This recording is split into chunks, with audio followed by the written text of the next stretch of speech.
Hello everybody and welcome back to Robert's Reviews. We are continuing the Harry Potter series today. We are on number 2. In case you guys were wondering, I am including the Fantastic Beasts and Where to Find the movies in the series.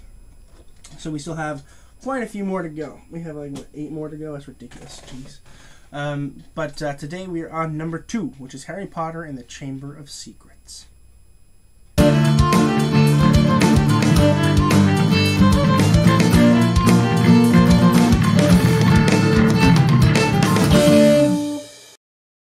Harry Potter and the Chamber of Secrets was released in 2002. It was written by Steve Kloves and directed by Chris Columbus.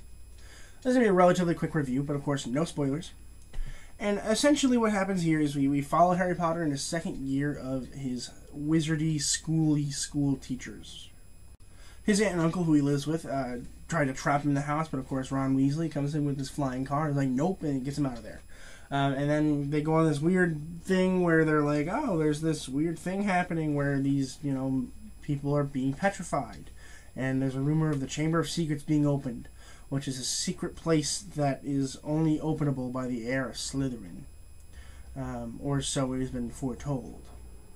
And they have to figure out what the Chamber of Secrets is, where it is, how to get in there, and then that way they can save a member of the clan from dying. And honestly, I think I remember it being better than it actually is. It's good, don't get me wrong. I think it's a good movie, but it's definitely not up to par with the first one, I think. I think the first one was still very, very solid, but I think it was better than the second one overall.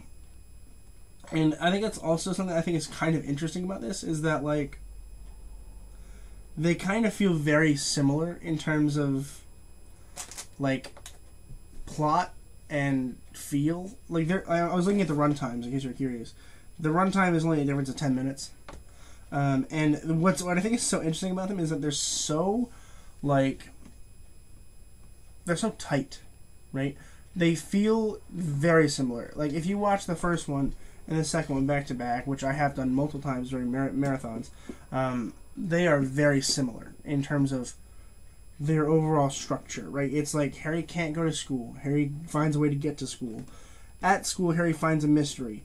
And then we have 3 plot points that lead them in the direction of finding out where, how to solve that problem.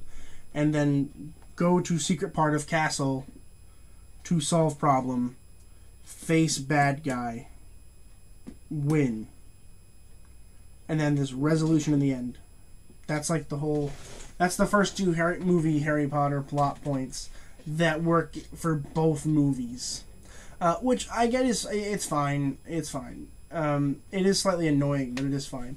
And the third one has a similar structure, but it's a little bit more loosey-goosey than anything else. And once I talk about all of them ranked, I will talk about how the fact that they're not really one cohesive series, when in fact they are more like 2 series, because after the Goblet of Fire, picking up with the Order of the Phoenix, it turns from a mystery kind of series to a war saga, which I think is kind of interesting, and something that I've been thinking about for a very long time, because they don't feel like a cohesive story arc. It feels like you have 2 little arcs here. But we'll get into that in a few months when we talk about ranking them. But I think that this movie's okay. It's definitely worth a watch, and it is, very, very similar to the first one, which isn't always necessarily a problem, but it isn't very good either. I think that it's definitely almost the same as the first one. I'll talk about my issues with the film. Well, actually, I'll do that. That seems reasonable. A few issues that I had. First of all, one issue that I didn't have was the special effects. Good job, special effects team. Those spiders look scary. I think that a lot of the issues that I had were characterizations here. Nothing really changed from the first movie to the second movie, right? Like, Malfoy's still an asshole, and then, Harry's still kind of learning to be a wizard. Ron's still dumb. Hermione's still pulling out the obvious. And, I get it. Okay, it's fine. But they need to grow. They need to do something, right? In the third movie, right, we have a lot more character development. Because, Hermione becomes a little bit more attractive, which, while it doesn't necessarily matter in terms of overall, it does matter because in the fourth movie, it's actually kind of the plot point that she's attractive. And then, of course, Ron becomes a little bit less dumb. Harry now is a very competent wizard. He knows a lot of things, and he's doing stuff that even Hermione can't do. And, that's a bunch of characterization development that we don't get in the second film. The second film is just, literally a copy-paste of the first film, but change the bad guys out. And, like, again, well, I think it's fine. It really is just kind of aggravating, which is why reading the first two is the most difficult for me.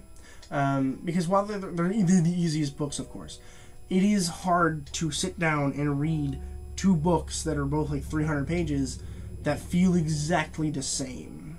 So it is slightly annoying when you have to do that. Overall, I think it's an okay movie. I really do. And it's definitely worth a watch, and I watched it probably hundreds of times at this point. It's ridiculous. I was a huge Potter fanatic when I was younger. But I'm going to go ahead and give Harry Potter and the Chamber of Secrets an A-.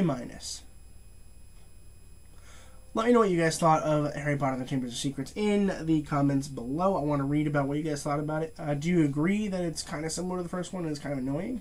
Or do you disagree with me? Let me know in the comments below. I want to know.